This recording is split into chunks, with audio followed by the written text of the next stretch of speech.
১৯৮৭ সালের ২৪ জুন আর্জেন্টিনার রোজারিও এক মধ্যবিত্ত পরিবারে জন্ম নেওয়া ছোট্ট ছেলেটির পায়ে শিকল পরাতে চেয়েছিল নিয়তি। মাত্র ১১ বছর বয়সে ধরা পড়ে গ্রোথ হরমোনের ঘাটতি। চিকিৎসা ব্যয় মেটানোর সামর্থ্য ছিল না পরিবারের। মুখ ফিরিয়ে নিয়েছিল স্থানীয় ক্লাবগুলো।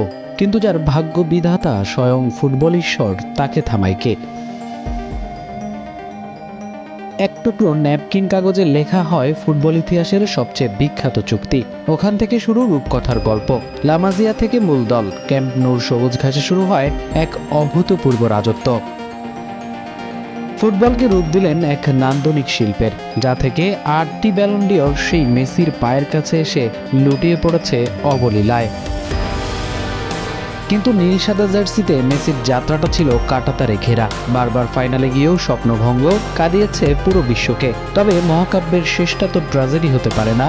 ২০২২ সালে কাতার বিশ্বকাপে এলো সেই মাহেন্দ্রক্ষণ। ট্রফি উঁচিয়ে ধরে মেসি মেটালেন কোটি ভক্তের তৃষ্ণা। নিজেকে নিয়ে গেলেন সর্বকালের সেরাদের কাতারে। ৩৯ বছরেও কমেনি সেই জাদুর কাঠির ধার। এবারের বিশ্বকাপে তার হ্যাটট্রিক আর জোড়া গোলে নক আউট পর্বে আলবিসেলেস্তারা। পাশাপাশি হয়েছেন বিশ্বকাপে সর্বোচ্চ গোলদাতা। বয়স বেড়েছে, কিন্তু কমেনি তার জাদুর প্রভা। যুক্তরাষ্ট্রের ১ নম্বর জিম চেইন গোল্ড জিম এখন আবারও বাংলাদেশে বসুন্ধরা আবাসিক এলাকা ও বসুন্ধরা সিটি শপিং মলে।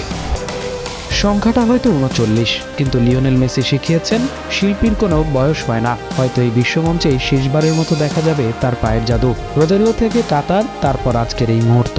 মেসি নামের এই মহাকাব্য যতবার পড়া হবে, ততবারই ফুটবল প্রেমীদের চোখ আবেগে ভিজে উঠবে। শুভ জন্মদিন মহান ফুটবল জাদুকর Lionel Messi. Mamunur Rahman, news 24।